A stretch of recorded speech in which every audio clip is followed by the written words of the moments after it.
9h, 11h. Europe 1 Culture Média. Avec Thomas Hill et Thomas, c'est l'heure de la question média du jour. On est vraiment en train de remplacer la télé qui a été trop frileuse pour se réinventer. Cette phrase est de Squeezie cette semaine dans Télérama. Il faut dire que les chiffres semblent lui donner raison. La course de voitures qu'il a organisée il y a quelques jours a connu un pic d'audience de 1,3 million de personnes connectées sur Twitch. Twitch, c'est cette plateforme américaine qui permet à toute personne de diffuser des images en direct et de les faire commenter par sa communauté. Alors, est-ce que cette télé interactive a des chances de remplacer progressivement les chaînes traditionnelles ? Est-ce que ça n'est pas déjà le cas auprès des plus jeunes ? On en parle avec nos invités. D'abord, le seul animateur à avoir un pied à la télé et un autre sur Twitch, Samuel Etienne, qui est toujours avec nous. Et puis Raoul Liebel vient de nous rejoindre. Bonjour Raoul. Vous êtes directeur de Webedia Livestream, qui produit notamment les émissions Zen et Popcorn sur Twitch.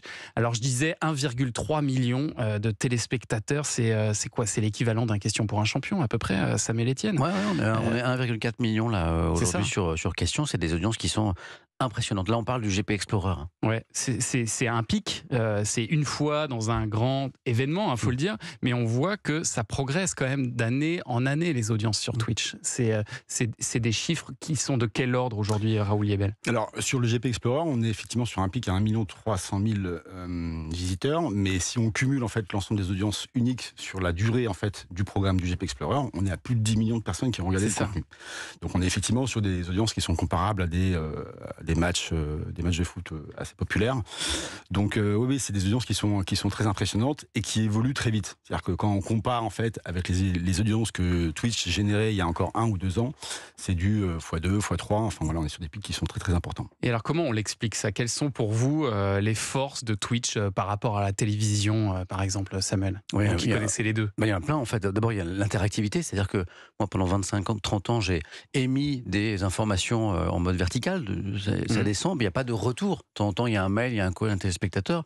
Mais là, l'interaction est totale, permanente. C'est-à-dire que les viewers, ceux qui regardent votre programme, s'expriment, commentent, débattent entre eux.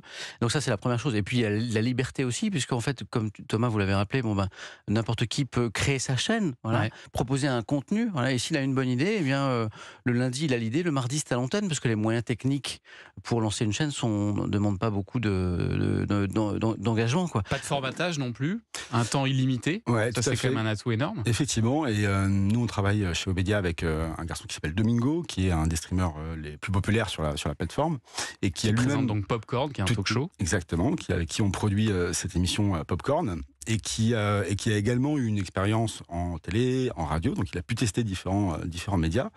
Et effectivement, la liberté qu'il trouve en fait sur cette plateforme est assez importante en comparaison au formatage qu'on peut effectivement trouver sur Europe 1, sur la radio de manière générale. Vous êtes dur. Le tacle sur la radio.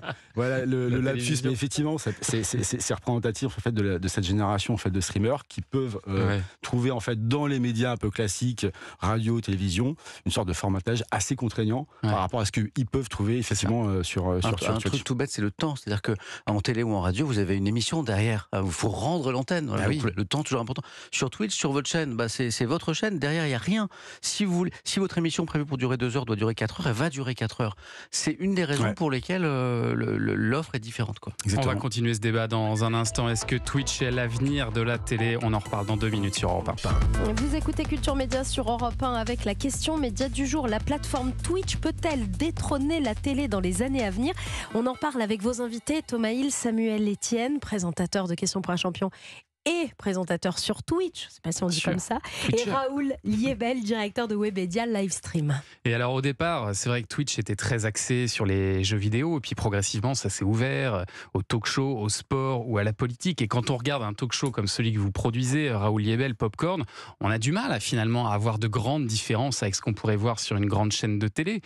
C'est un peu comme une émission de télé, mais diffusée sur Twitch et avec les réactions des gens, quoi. Oui, tout à fait. Mais en fait, je pense que les streamers, et notamment nous chez Webedia, on n'a pas la prétention de vouloir créer en fait des nouveaux formats. On revendique tout à fait le fait que finalement, ce qu'on peut trouver en télévision sont des formats qui sont super intéressants. Pour preuve, ça a été des succès populaires en fait au travers des années.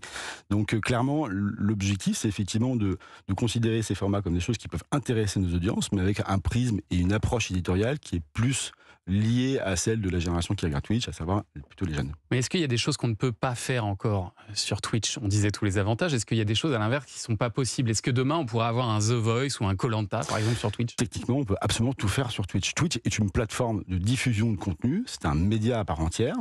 C'est juste une question de moyens maintenant. Exactement. Rien n'empêche effectivement de produire quoi que ce soit en fait sur cette plateforme-là, à l'exception qu'il il faut considérer qu'il y a des codes quand même qu'il faut respecter. Et effectivement, il y a cette contrainte du live qui reste effectivement par définition assez contraignante. Donc, ça demande effectivement des compétences assez spécifiques. On a reçu une question sur une vieille plateforme Twitter.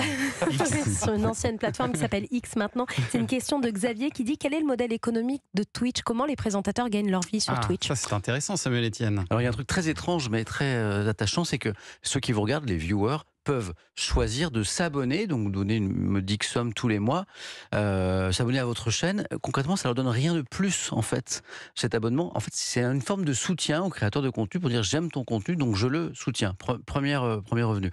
Il y a un petit peu de publicité. Amazon, qui est le propriétaire de la plateforme Twitch, reverse une partie de la publicité diffusée pendant les streams aux producteurs de contenu, aux streamers. Et puis, pour les plus importants, streamers, ils arrivent à faire sponsoriser certaines de leurs émissions par des marques, en fait, comme la pub en télé, par exemple. Et donc, ils font une petite pub au début, en général. Voilà, les programmes sont accompagnés, et là, il y a un budget qui vient se rajouter. Donc, en fait, le modèle économique, il est divers. Il ne faut pas oublier qu'il y a un article du Monde qui est récemment rappelé que 95% des streamers en France streament devant 3, 4, 5 personnes, en fait. Oui. Donc, ceux qui en vivent aujourd'hui sont... tu vas le confirmer, mais on parle de 30, 50 personnes. Ouais, peut-être un peu plus, mais effectivement, c'est très limité, et la grosse majorité, en fait, des contenus qui sont diffusés aujourd'hui sur Twitch sont effectivement adressés à des audiences qui sont très faibles. Les gros succès, en fait, populaires qu'on peut retrouver sur Twitch sont très limités. Mais pour un animateur comme vous, c'est pas du tout anecdotique, Samuel Etienne. Ce que vous gagnez aujourd'hui sur Twitch, c'est à peu près ce que vous gagnez en télé. Ça s'équilibre à peu près ou... Mon investissement sur Twitch, il est vraiment important en termes de volume. Et je passe plus de temps sur Internet aujourd'hui qu'en télévision. Et pour faire simple, l'ensemble de mes activités sur Twitch aujourd'hui se rapproche de mon salaire que j'avais à France Info. Voilà. Donc c'est pas anecdotique, oui. Ouais.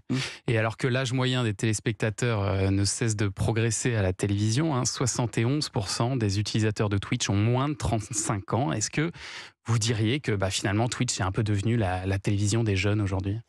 Alors, j'aurais pas la prétention de dire que c'est la nouvelle télévision des jeunes. Force est de constater quand même qu'effectivement, on attire de plus en plus d'audience. Ça va très très vite. Les audiences évoluent très très vite. C'est-à-dire que quand on compare à il y a 2-3 ans, la plateforme a vraiment littéralement explosé. Et c'est vrai que dans l'usage, on constate que les jeunes consomment de moins en moins effectivement la télévision et vont consommer le même type de contenu, mais sur Twitch. Avec une approche qui est effectivement peut-être plus qui les ressemble un peu plus, avec une approche plus authentique, plus sincère, avec plus d'interactivité. Effectivement, ça apporte des solutions peut-être plus intéressantes pour eux. Et quand Squeezie dit la télé a été trop frileuse pour se réinventer, vous êtes d'accord avec ça, Samuel Etienne? Non, si on prend l'histoire de la télé de ces dernières années, il y a régulièrement quand même des programmes innovants, surprenants. Moi, je pense pas que Twitch va remplacer la télé.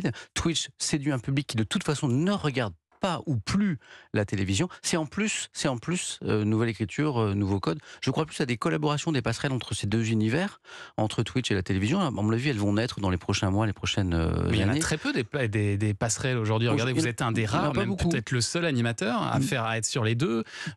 Pourquoi est-ce qu'il n'y a pas plus d'animateurs sur Twitch d'ailleurs?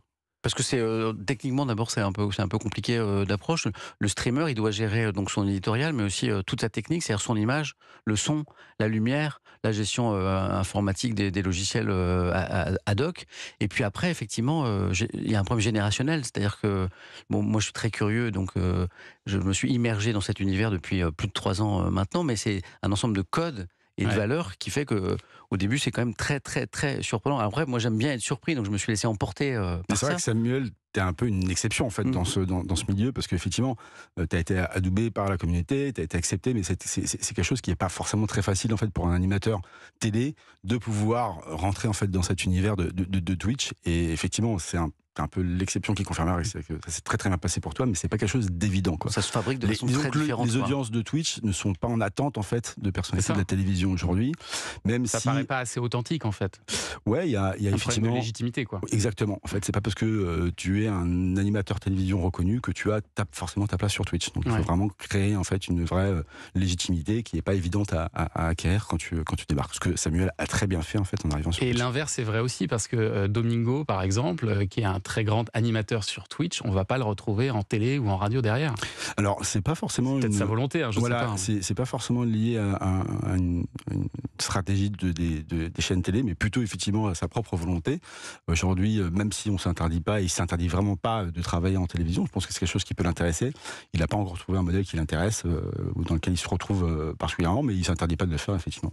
Très bien, eh ben on verra si ces passerelles se créent à l'avenir. Merci Raoul Liebel d'être venu ce matin, Merci directeur à de tous. Webedia Livestream. Et un grand merci également à Samuel Etienne Merci à d'être tous. passé nous voir toute cette Merci, heure. Thomas. Question pour un champion sur France 3. C'est tous les jours à 18h10 du lundi au vendredi. Et puis on vous retrouve aussi tous les jours sur Twitch, le matin, le vendredi soir et le dimanche soir. C'est que le début.